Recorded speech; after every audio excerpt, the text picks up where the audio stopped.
Moderatornya menyampaikan dulu bukaan.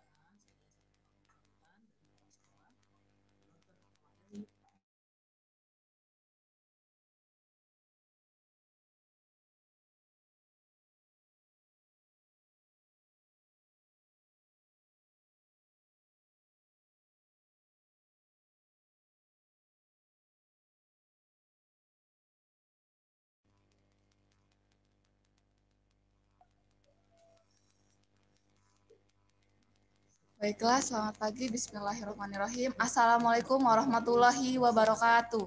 Waalaikumsalam warahmatullahi wabarakatuh.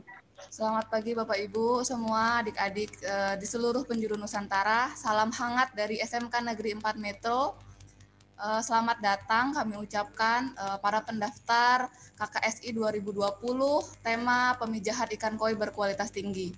Alhamdulillah pagi ini kita bisa bertemu tatap muka walau via virtual ya Bapak Ibu. Di era yang sekarang ini kita harus lebih terbiasa dengan era-era digital, kita bertemu dengan virtual. Oke, pada pertemuan kali ini Bapak Ibu, pertemuan pertama untuk jadwal pembelajaran daring tema pemijahan ikan koi.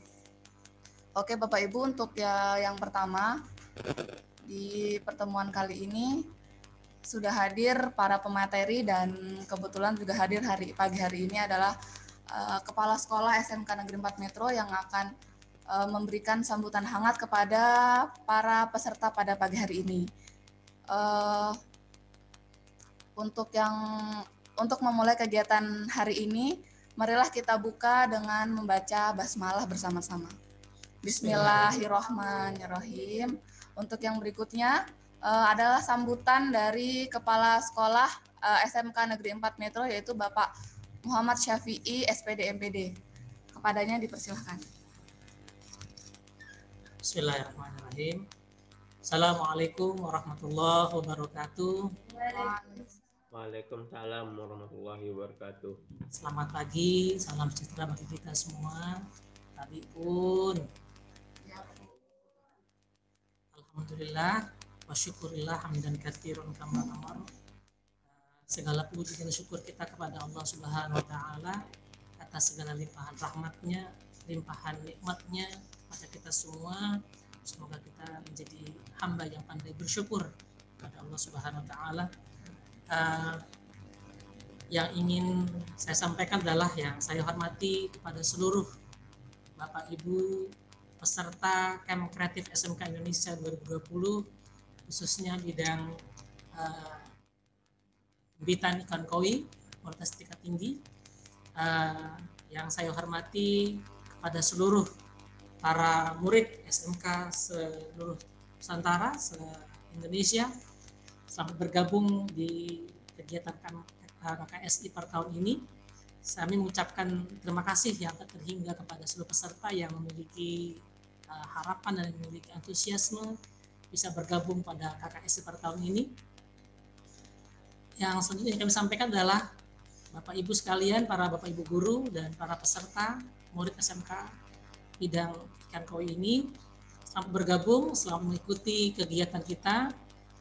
Ambillah hikmah dan pelajarannya, semoga bermanfaat bagi kita semua.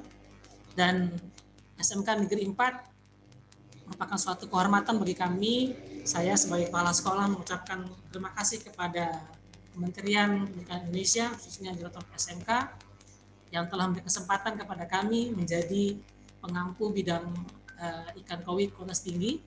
Dan menjadi suatu kehormatan juga pada tahun ini SMK Negeri 4 dianugerahkan sebagai koordinator pengampu 6 bidang, yaitu bidang cacing sutra atau pedifex, yang kedua adalah ikan neon, yang ketiga adalah larva ikan, yang keempat adalah aquascape, yang kelima adalah rumput laut, dan yang kami adalah menjadi pengampu ikan koi berkualitas tinggi. Yang pastinya adalah suatu kebanggaan, kehormatan, dan prestasi buat kami semua di sini.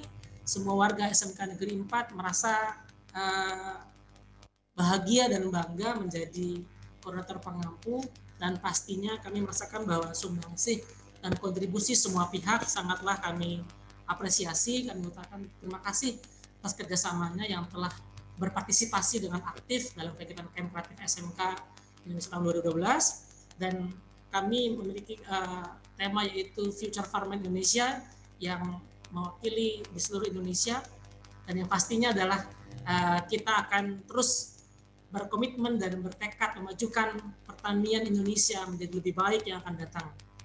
SMK Negeri 4 memiliki moto menjadikan hidup lebih baik, selaras dengan komitmen Kementerian Indonesia, yaitu adalah meningkatkan kualitas mutu pendidikan Indonesia. Bapak Ibu para peserta KKSI tahun 2020 bidang ikan koi kelas tinggi yang saya hormati, marilah kita sama-sama berkomitmen kegiatan ini memberikan kontribusi yang baik kepada pembelajaran untuk anak-anak kita, khususnya di SMK di bidang perikanan. Semoga yang kita lakukan menjadi manfaat buat kita semua dan bermanfaat untuk anak didik kita. Bapak Ibu, untuk mengakhiri ini saya ingin menyampaikan terima kasih kepada semua pihak dan pastikan bahwa kegiatan ini harus berjalan dengan baik dan sukses. Salam SMK, SMK bisa, SMK hebat, vokasi kuat, menguatkan Indonesia. Wassalamualaikum warahmatullahi wabarakatuh. Waalaikumsalam warahmatullahi wabarakatuh. Ya, tadilah sambutan hangat dari Bapak Ahmad Syafi'i sebagai Kepala Sekolah SMK Negeri 4 Metro. Kemudian karena sudah memasuki 8.15 yaitu waktu materi kita nanti akan dilaksanakan sampai pukul 9.00. Untuk pemateri yang pertama yaitu kita punya tamu spesial yaitu pematerinya adalah Bu Khadijah Aziz, STR SPIGR. Kepada Bu Khadijah dipersilahkan menyampaikan materi. Baik, terima kasih Bu Widya atas kesempatannya. Selamat pagi semua. Langsung saja ya untuk mempersingkat waktu.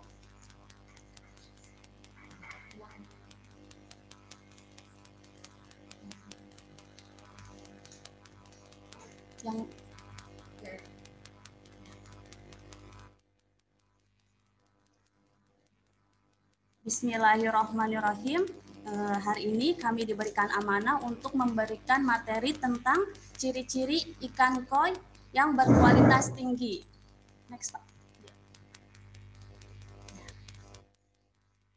Bisa dilihat di slide ya, ciri-ciri ikan koi berkualitas tinggi. Kami yang diberikan amanah, saya sendiri Khadijah Aziz dan Ibu Widya Amalia STR PIGR. Nah, sebelum kita mengenal ikan koi lebih jauh, ada kalanya lebih baik kita tahu dasar klasifikasi ikan koi itu seperti apa. Dilihat di PPT bahwa ikan koi memiliki nama spesies Cyprinus carpio.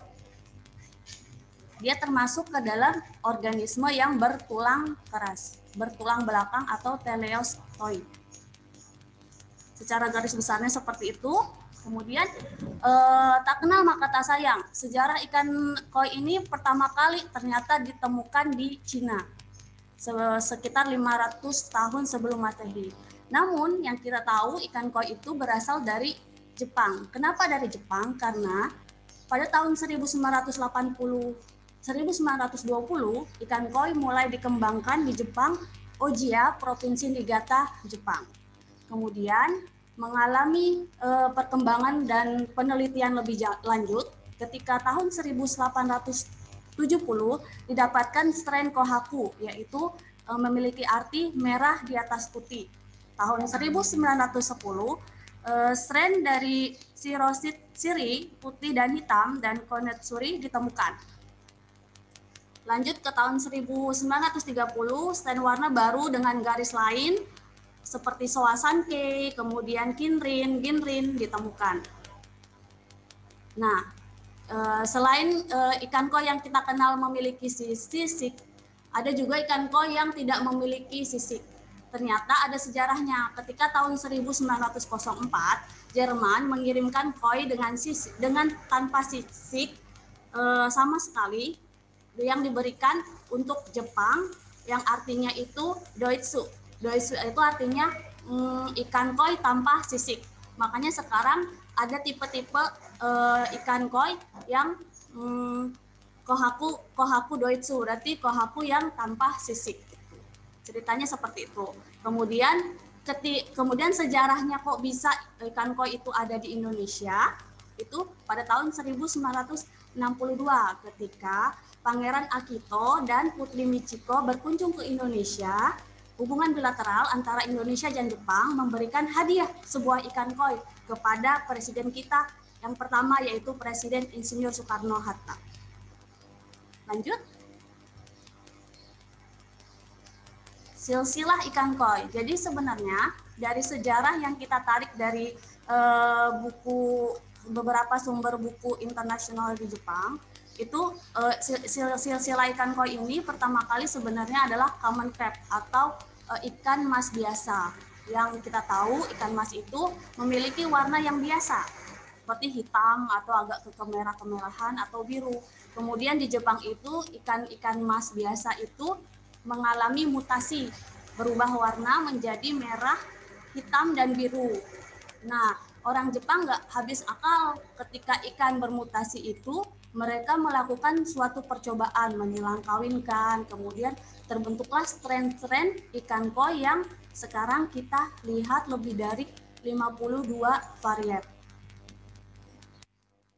Bisa dilanjut. Nah, untuk lebih lanjutnya morfologi ikan koi. Secara garis besar, morfologi ikan koi dibagi seperti morfologi ikan mas seperti biasanya. Ada sirip, kemudian ada insang, ada ekor, kemudian ada nostril. Nostril itu adalah hidung, lubang hidung, kemudian ada sunut atau barbels yang berfungsi untuk sebagai penyaring signal untuk si ikan koi ini.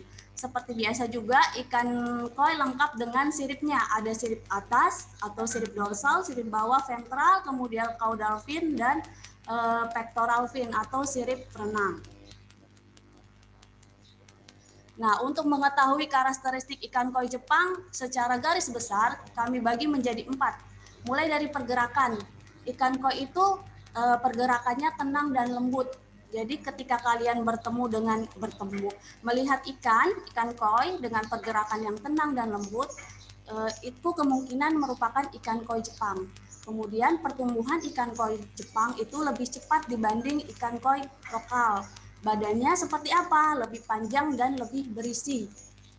Kemudian warnanya lebih terlihat dan konsisten ketika panjang 50 cm lebih. Jadi ikan koi Jepang itu menandakan ketika dia melebihi 50 cm, warnanya itu lebih konsisten, lebih mempertahankan warna ketika dia udah 50 cm panjangnya. Nah, bagaimana dengan karakteristik ikan koi lokal? Ikan koi lokal kita itu pergerakannya ternyata dibanding dengan ikan koi Jepang itu lebih agresif, dalam arti gesit gitu. Jadi nggak lemah lembut gitu loh. Lebih aktif seperti itu. Pertumbuhannya seperti apa? Ternyata penelitian yang sudah melakukan penelitian membuktikan bahwa pertumbuhan ikan koi Jepang itu lebih cepat daripada ikan koi lokal kita. Gitu. Kemudian badannya itu lebih pendek daripada ikan koi Jepang dan warnanya. Nah, khusus warna, ternyata ikan koi lokal kita itu memiliki keunggulan. Kenapa? Karena dari umur remaja, ikan koi kita itu memiliki strain warna yang lebih mencolok dibanding ikan koi Jepang. Lebih cerah, lebih mencolok, lebih tegas. Namun, warna tersebut bisa memudar, bukan bisa memudar ya, memudar ketika ikan koi itu semakin tua. Cuman kekurangannya di situ ikan koi kita. Lanjut ke materi inti, 4 poin penting dalam penilaian ikan koi berkualitas tinggi. Ada 4 poin yang bisa dinilai berdasarkan 1 badan, yang kedua postur, yang ketiga warna, dan yang 4 pola dan corak. Bagaimana dengan badan ikan koi? Yang kita harus tahu yaitu 1, seluruh anggota tubuhnya itu harus lengkap. Mulai dari fin, sisirip, sisik, kepala, ya kan? Organ-organnya harus lengkap. Kemudian dari segi fisik itu ikan harus sehat dan prima. Kemudian memiliki bentuk kepala yang proporsional dengan badan. Dan tidak ada ciri-ciri adanya bintik-bintik putih, luka atau cacat genetik. Takutnya ikan tersebut membawa suatu penyakit, karena kita tahu ikan koi yang paling ditakutkan adalah penyakit koi herpes virus. Lanjut, dua hal yang harus diperhatikan juga yaitu postur ikan koi. Nah, postur ikan koi itu seperti apa, Nak? Seperti yang ada di gambar. Dia bentuknya torpedo. Torpedo itu meruncing dari mulut, kemudian mengembang, kemudian meruncing kembali ke sirip kaudal, kaudal pedangkal atau ujung pangkal ekor. Itu seperti itu gambar dari postur tubuh si ikan koi. Seperti itu yang proporsionalnya seperti itu. Kemudian posturnya simetris, perbandingannya 3:1, tinggi badan dan lebar badan 3:1. Kemudian bisa dilihat dari punggungnya. Punggungnya itu lurus dan sedikit melengkung. Jadi ciri-ciri ikan koi itu dia lurus, kemudian sedikit melengkung. Lanjut ke warna ikan koi. Nah, yang membedakan warna ikan koi kualitas tinggi dengan yang biasa itu adalah warna ikan koi itu benar-benar cemerlang. Jadi kalau misalnya ikan jenis kohaku merah di atas putih ya, itu warna kohaku merahnya itu benar-benar cemerlang, bersih gitu. Putihnya juga gitu, putihnya benar-benar bersih seperti itu, Nak. Nah, kalau warna yang kedua adalah tegas. Tegasnya itu apa yang membedakan? Dia itu merahnya itu tegas gitu, berani gitu kan, ngejreng gitu. Nah, kalau misalnya yang ketiga itu masing-masing warna harus terpisah secara nyata. Bisa kita lihat di gambar di paling bawah, itu kelihatan kan antara warna merah dan warna putih. Benar-benar terlihat terpisah dia. Lanjut ke pola dan corak. Nah, pola dan corak itu bahasa Inggrisnya itu sering dikatakan pengusaha-pengusaha koi atau pembudidaya itu pattern, corak atau pola. Tapi pola yang tajam dan berbeda. Jadi hampir sama dengan si warna itu, dia itu setiap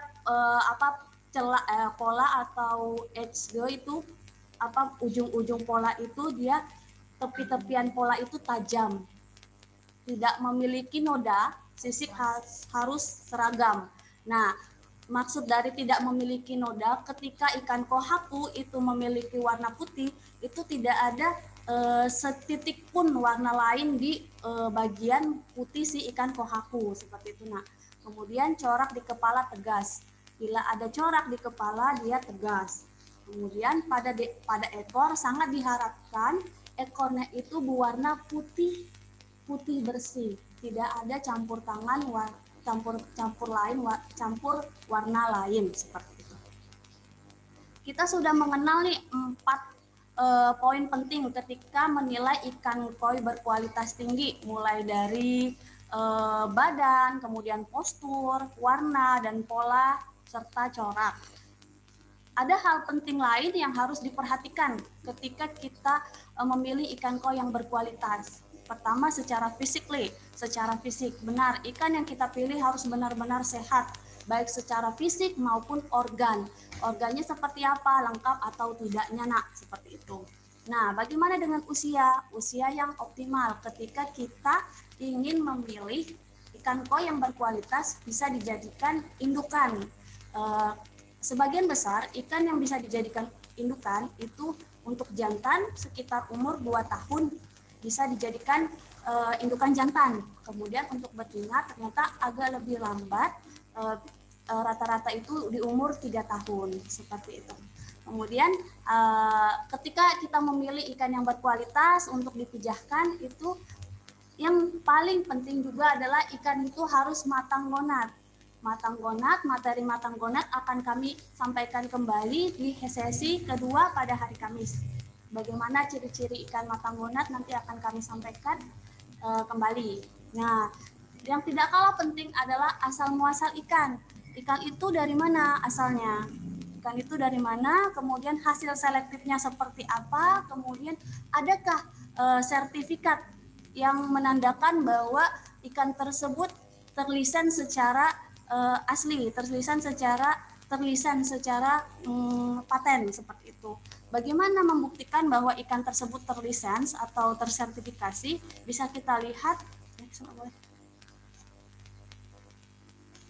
bisa kita lihat di PPT itu contoh dari sertifikat yang dikeluarkan oleh breeder asal Jepang, di mana sertifikat itu berfungsi untuk memberikan informasi dokumen yang berisi varian, varietas, kemudian umur, ada jenis, dan ada ukuran. Nah, ketika ikan koi yang sudah memiliki sertifikat itu sudah tidak dipungkiri lagi kualitasnya, karena hanya beberapa instansi atau farm-farm di Jepang sana yang bisa mengeluarkan sertifikat koi ini. Seperti itu. Baik. sedikit ada tambahan dari kami tentang corona ya. Untuk kita semua jaga jarak for save us from coronavirus. Jadi resiko menular minim ketika kita berjaga jarak dan jangan berhempetan atau berdekatan untuk menjaga kita dari coronavirus. Terima kasih atas hari ini. Saya kembalikan ke moderator Bu Widya. Ini pertanyaan. Oke, untuk tadi sudah kita dengarkan bersama-sama materi tentang ciri-ciri ikan koi berkualitas tinggi. Untuk berikutnya materi akan saya sampaikan sendiri, yaitu terkait tentang penugasan dari kegiatan KKSI yang akan kita laksanakan. Ya, apakah sudah muncul semua tampilan PowerPoint-nya Bapak Ibu dan adik-adik semua di Udah Bu. Ya, siap. Sudah Bu, sudah. Akan saya sampaikan Udah. penugasan KKSI 2020. Baiklah, ini SMK 4 Metro sebagai pengampu KKSI tema ikan koi berkualitas tinggi yang masuk dalam tema Future Farmer Indonesia tahun 2020. Di sini tim pengampu kami asal instansinya SMK Negeri 4 Metro sendiri, kemudian instansi pendampingnya ada BBPPM PV Bidang Pertanian P4 Tika Cianjur, Jawa Barat. Kemudian ada dunia usahanya itu dari Metro Koi Lampung. Kemudian KKS ini terlaksana atas sinergi antara Direktorat SMK, Seameo, perguruan tinggi, lembaga atau instansi yang relevan, industri, beserta dengan SMK koordinator dan SMK pengampu. Next. Kemudian alur KKSI 2020, pendaftaran sudah kita laksanakan. Kemudian yang kedua adalah pembelajaran daring. Pembelajaran daringnya sudah kita share jadwalnya di grup, yaitu 2 kali dalam 1 minggu. Satu sesinya itu 45 menit. Kemudian yang ketiga adalah penyelesaian dan pengiriman tugas akhir. Nanti tugas akhirnya itu akan kita laksanakan setelah pembelajaran daring selesai. Kemudian yang keempat adalah penganugerahan sertifikat tugas akhir terbaik. Kemudian di sini next Pak, ada timeline hampir sama dengan alur KKSI tadi. Vkon dan sosialisasi sudah kita laksanakan. Kemudian pendaftaran KKSI juga sudah. Tapi ada info terbaru, sepertinya pendaftaran akan kita buka sampai 10 Oktober. Ya. Jadi nanti untuk pendaftar yang baru akan kita sampaikan materinya nanti melihat di YouTube. Jadi untuk materi yang tertinggal di pertemuan minggu pertama yang tertinggal nanti akan melihat materinya di YouTube. Kemudian pembukaan juga sudah kita laksanakan Bapak Ibu tanggal 28 September kemarin secara stadium general dari Direktorat SMK langsung. Kemudian yang sekarang kita masuk ke tahap di pembelajaran daring. Pembelajaran daring itu akan kita laksanakan mulai hari kemarin tanggal 5 Oktober 2020 sampai 24 Oktober 2020. Kemudian pengerjaan tugas akhir tanggal 26 Oktober sampai 5 Desember. Dan pemberian sertifikat dan penganugerahan dan penutupan adalah tanggal 15 Desember 2020.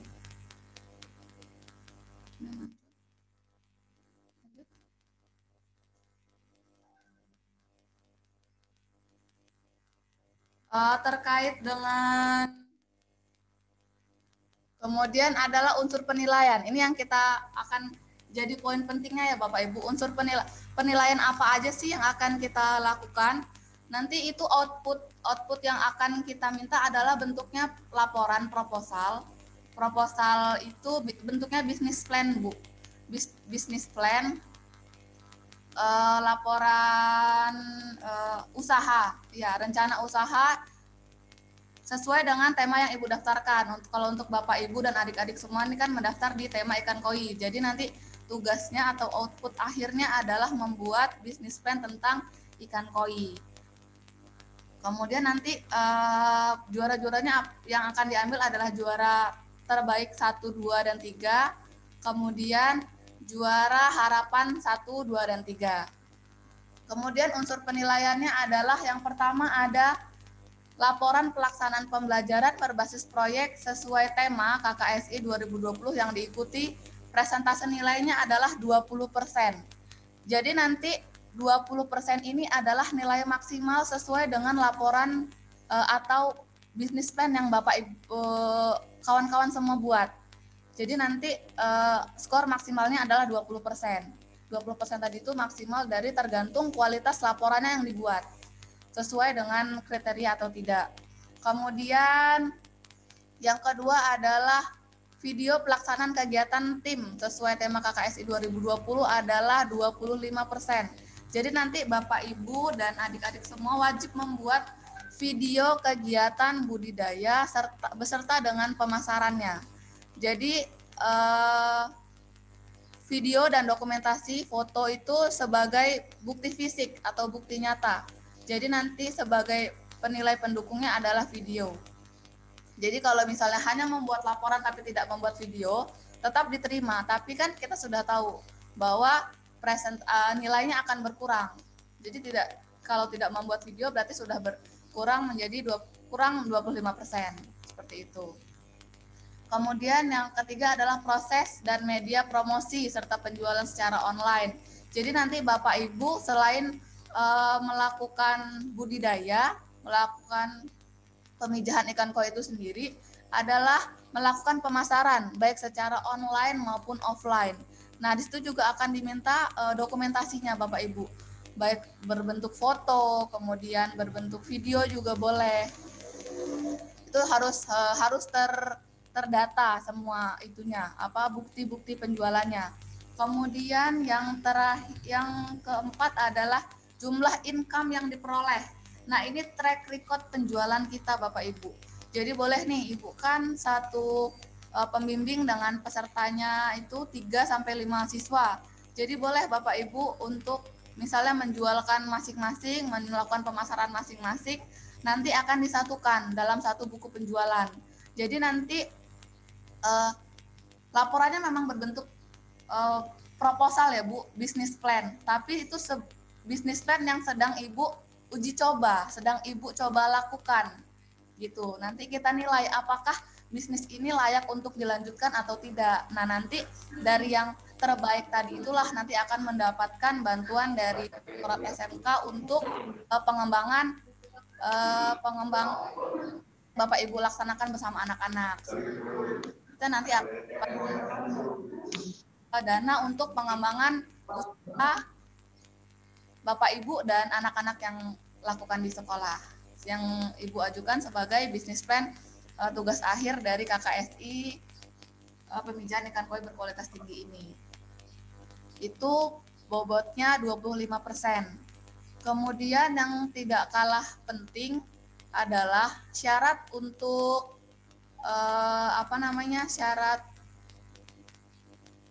syarat untuk pelaksananya KKSI ini dengan baik adalah Bapak Ibu harus mengikuti kegiatan daring selama 1 bulan yang akan kita laksanakan nanti sampai tanggal 22 Oktober kalau tidak salah. Ya, 1 minggu 2 kali pertemuan. Nanti setiap sesi itu nanti kita akan di-share absensi berupa Google Form, nanti akan kita share di grup. Nanti. Jadi bukti kehadiran Bapak Ibu akan terekam di Google Form itu. Jadi kalau misalnya Bapak Ibu hadir tapi tidak mengisi absensi, itu bobotnya akan berkurang 10%. Dengan nilai misalnya Bapak Ibu tidak pernah absen, tidak pernah hadir, tapi Bapak Ibu mengirimkan tugas, itu menjadi pertimbangan kami untuk memilih yang mengirimkan tugas dan mengikuti kegiatan setiap sesinya. Seperti itu Bapak Ibu kurang lebih. Jadi intinya kehadiran Allah sangat dinilai di sini di kegiatan ini Bapak Ibu. Jadi harapannya karena memang cuma 2 pertemuan per minggu, jadi harapannya Bapak Ibu bisa menyempatkan waktu untuk mengikuti kegiatan ini sampai akhir.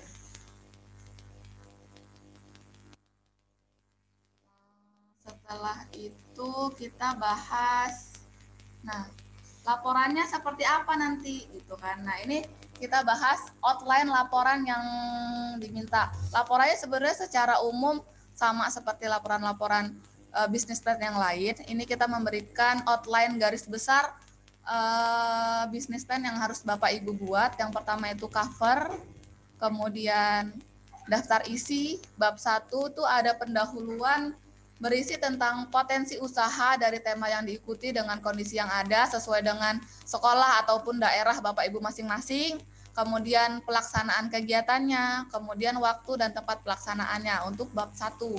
Kemudian untuk bab 2 yaitu proses pelaksanaannya, yang pertama tahap persiapan, itu disertai foto dan link video. Nanti link videonya Bapak Ibu bisa di-share ke YouTube, akun YouTube sekolah atau akun YouTube guru pendamping atau dari siswa sendiri, nggak masalah. Yang penting nanti foto dan link YouTube-nya dilampirkan pada laporan yang Bapak Ibu kirimkan. Kemudian tahap pelaksanaan proyeknya, tadi itu kegiatan pemijahan, kegiatan promosi, pemasaran, segala macam itu nanti Ibu foto dan link video juga. Kemudian yang ketiga, tahap promosi dan pemasaran online itu Bapak Ibu bisa menggunakan IG, sosial media Facebook, kemudian atau sekolahnya mungkin sudah memiliki marketplace sendiri, boleh Bapak Ibu memasarkan melalui sosial media yang digunakan di sekolah masing-masing, ataupun dengan offline atau non-online. Jadi nanti Bapak Ibu boleh untuk yang offline buktinya dengan foto, seperti itu. Kemudian yang terakhir adalah rekap income hasil penjualan. Yang terakhir bab 3 penutup.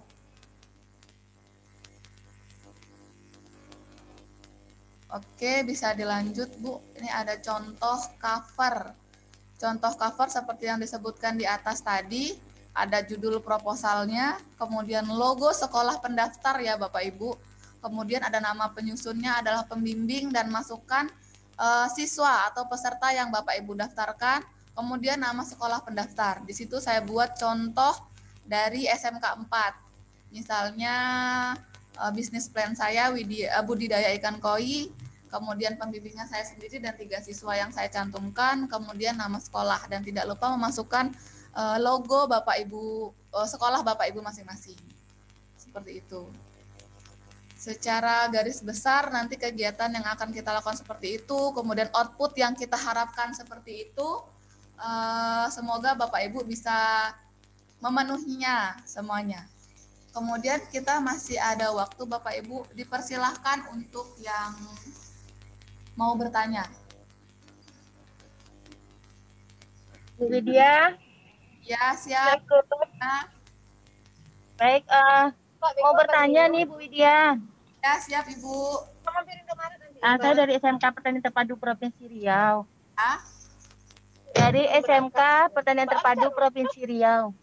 Iya, betul. Iya, siap Bu Rika. SMK. Bu Widya gini, alhamdulillah kami sudah untuk koi ini saat ini memang anak-anak sudah penjualannya sudah bagus. Kemudian juga koinnya juga sudah mereka melakukan pemijahan, udah menetas juga gitu kan.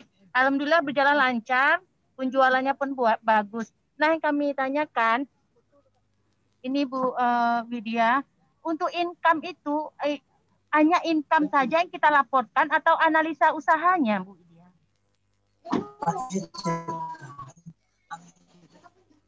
Karena ya, saya bantu jawab ya Ibu. Karena Ya. bentuknya adalah proposal, jadi analisa usahanya harus dimunculkan Bapak Ibu. Jadi analisa usahanya wajib dimunculkan. Nah, income itu sebagai pembuktian Bu, pembuktian bahwa usaha lakukan ini harus dilanjutkan atau tidak gitu loh, prospek untuk dilanjutkan atau tidak seperti itu. Jadi itu untuk titik lebihnya penilaian juri ya Bu ya. Kalau misalnya bagus nih, analisa usahanya juga bagus, tapi ternyata pelaksanaan di lapangannya, income pendapatannya tidak sesuai yang kita proposal itu Bu. Ya. Soalnya bentuk proposal yang beserta dengan analisa usahanya, kemudian kita memunculkan juga income pendapatan yang sudah dilaksanakan Bapak Ibu seperti itu. Ya. Terus untuk pelaporan yang melalui video bisa melalui YouTube sekolah berarti ya Bu Widya ya? Nggak harus ke YouTube masing-masing anak ya? Boleh melalui sekolah, boleh YouTube guru pendamping, atau boleh dari YouTube siswa masing-masing peserta. Iya, maksudnya nggak mengurangi penilaian, maksudnya kalau ke siswa lebih tinggi, ke ini nggak ada ya? Persentase itu nggak pakai ya persentase untuk itu ya Bu Widya ya? Maksimal adalah kualitas dari videonya. Jadi nanti itu durasinya berapa lama atau setiap persiapan divideokan atau menjadi satu video mulai dari anak-anak persiapan, dia proses penjualan gitu? Dari awal sampai akhir Bu, tapi mungkin boleh dijadikan dua. Jadi yang pertama adalah video kegiatan penjualannya, yang kedua adalah kegiatan dari penjualannya. Boleh dipecah itu ya? Ya boleh Bu, boleh. Durasinya ada dikasih apa ya Bu Widya? Berapa menit kira-kira video ini boleh gitu? Untuk syarat-syaratnya nanti akan kita kita sharingkan di grup. Ya. Sip Bu Widya. Makasih ya. Siap Ibu Rika, terima kasih. Assalamualaikum. Untuk lain, apakah ada pertanyaan? Assalamualaikum Bu Widya. Waalaikumsalam warahmatullahi wabarakatuh. Kami dari SMK Negeri 1 Grati. Iya Ibu. Ingin menanyakan untuk kegiatan dari pembenihan atau pelaksanaan pembenihan ikan koi ini apa bisa dimulai dari sekarang atau harus menunggu materi selesai Bu? Nah, iya siap. Pertanyaan yang bagus Ibu. Ini kayaknya menjawab unek-unek di kepala yang lainnya Bu ya. Jadi gini Bu, karena memang biar track record penjualan kita banyak, kita bisa laksanakan dari sekarang Bapak Ibu. Jadi nanti materinya kita mengikuti aja, mengalir, tapi prakteknya kan Bapak Ibu semua atau anak-anak semua di sekolah kan sudah mulai melaksanakannya. Jadi sudah boleh dilaksanakan Bu prakteknya. Jadi sehingganya mulai hari ini sudah mulai persiapan alat dan media, persiapan indukannya seperti apa, ikannya. Jadi lebih cepat, lebih baik, sehingga laporan penjualan kita lebih banyak. Karena nanti laporan penjualan itu kan menjadi poin penting juga Bu, poin penting dari ketercapaian proposal usaha yang Ibu ajukan, seperti itu. Kalau misalnya nanti kita nunggu materi selesai, mungkin nggak cukup ya Bu, sampai nanti pemasaran seperti itu kita tesnya. Jadi solusinya kita sudah boleh memulai kegiatan budidaya dan pemasaran mulai dari sekarang. Atau kalau misalnya sekarang Ibu sudah ada ikan yang bisa dipasarkan, sudah boleh dipasarkan Bu, sudah boleh masuk ke track record income penjualan Bapak Ibu. Siap. Ya. Kemudian untuk ini Bu Widya, untuk teknik pemijahannya boleh menggunakan atau mengaplikasikan suatu inovasi seperti itu atau mengikuti kaidah yang sudah ada. Kalau terkait ke tekniknya menyesuaikan dengan kondisi di Bapak Ibu di sekolah. Kalau memang biasanya menggunakan alami ya alami, enggak apa-apa gitu. Jadi sesuai dengan kondisi sekolah dan daerah masing-masing Bapak Ibu. Diberikan kebebasan kepada sekolah atau pendaftar masing-masing seperti itu.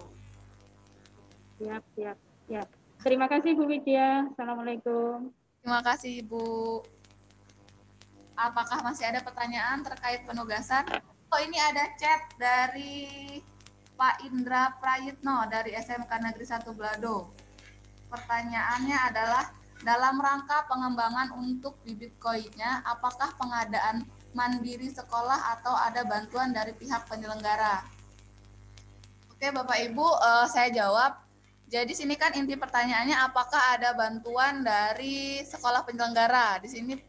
Jadi untuk modal ya Bu, bahasanya modal usahanya itu ditanggung oleh peserta Bapak Ibu. Jadi dari sekolah masing-masing mungkin Bapak Ibu bisa mengajukan anggaran ke sekolah atau memang menggunakan, memaksimalkan, memanfaatkan yang ada di sekolah seperti itu Bapak Ibu. Jadi untuk dari SMK Negeri 4 Metro sendiri tidak menyediakan biaya untuk kegiatan praktik pemijahan koi dari masing-masing peserta seperti itu.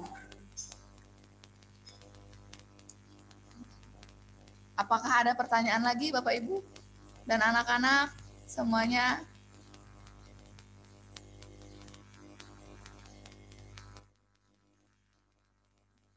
Ada lagi?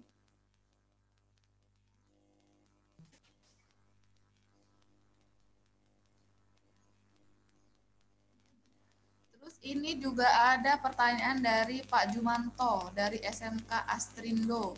Pertanyaannya hampir sama dengan pertanyaan yang sebelumnya.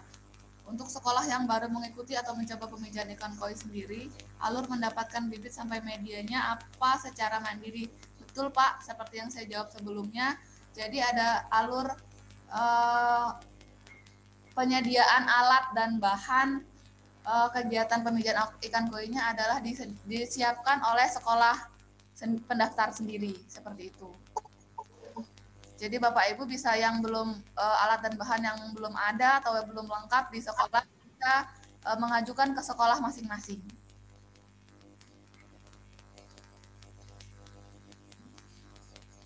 Untuk absensi nanti akan kita share di grup. Batas waktu absensinya adalah sampai nanti malam pukul 23.59 waktu Indonesia Barat.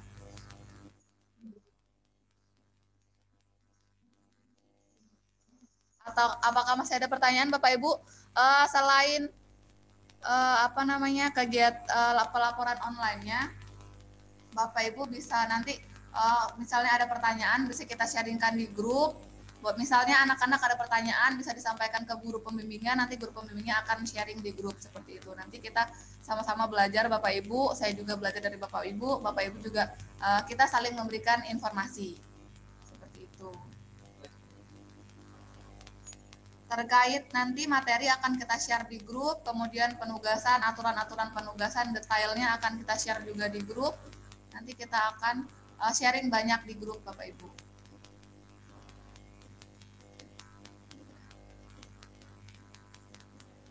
Apakah masih ada yang ingin ditanyakan? Assalamualaikum Bu Widya. Ya, Waalaikumsalam warahmatullahi wabarakatuh. Iya Pak. Ya Pak. Saya Ardianto dari SMK Negeri 1 Kebumen Bu.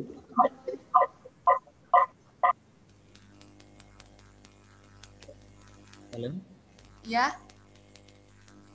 Ya, izin bertanya. Ya, betul. Untuk pemula seperti kami kan masih dari nol ya Bu. Nah, seandainya kami mulai memijah kemudian bisa berhasil ya. Ya. Berarti langsung bisa berhasil. Nah, itu apakah nanti tenggang waktu atau durasi dari hari ini sampai terakhir laporan itu kan untuk pemasaran belum bisa. Nah, itu bagaimana itu Bu? Apakah dari jual beli bibit yang sudah bisa dipasarkan atau dari hasil pemijahan kita. Nah, mungkin itu Bu. Terima kasih. Siap, siap. Jadi ini pertanyaannya Bapak dari SMK 1 Kebumen ini misalnya masih baru gitu ya Pak, masih baru mulai membijakkan untuk pertama kali misalnya, jadi belum ada yang untuk dipasarkan. Nah, untuk Bapak Ibu yang kasusnya sama seperti ini, boleh menjadi reseller dulu Pak. Jadi reseller, jadi misalnya Bapak menjadi mengambil koi dari pembudidaya lain atau dari sekolah lain, membantu menjualkan seperti itu. Jadi nanti untuk sampai nanti ikan yang Bapak Ibu pijahkan itu bisa sampai dijual seperti itu. Itu enggak apa-apa Pak. Jadi yang penting nanti kita tetap ada kegiatan pemijahannya, ada kegiatan pemasarannya. Kalau misalnya ikan koi yang kita pijahkan belum bisa dipasarkan, kita bisa memasarkan menjadi reseller tadi ya, reseller ikan koi seperti itu Pak. Terima kasih. Ya, siap Pak.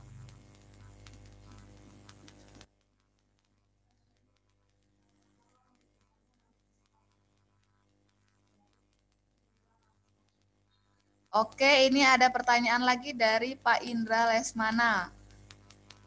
Mohon bertanya, apakah pemijahannya harus di sekolah? Oke, karena kegiatannya kita bebaskan, kita serahkan sepenuhnya kepada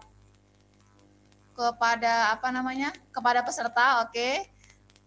Jadi kegiatan pemijahannya boleh Pak, boleh di sekolah ataupun di rumah.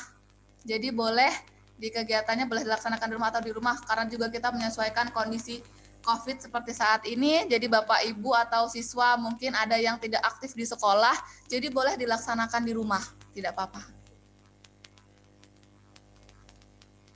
Oke, untuk yang lainnya apakah ada pertanyaan lagi? Kita bahas di sini untuk terkait dengan kegiatan KKSI kita.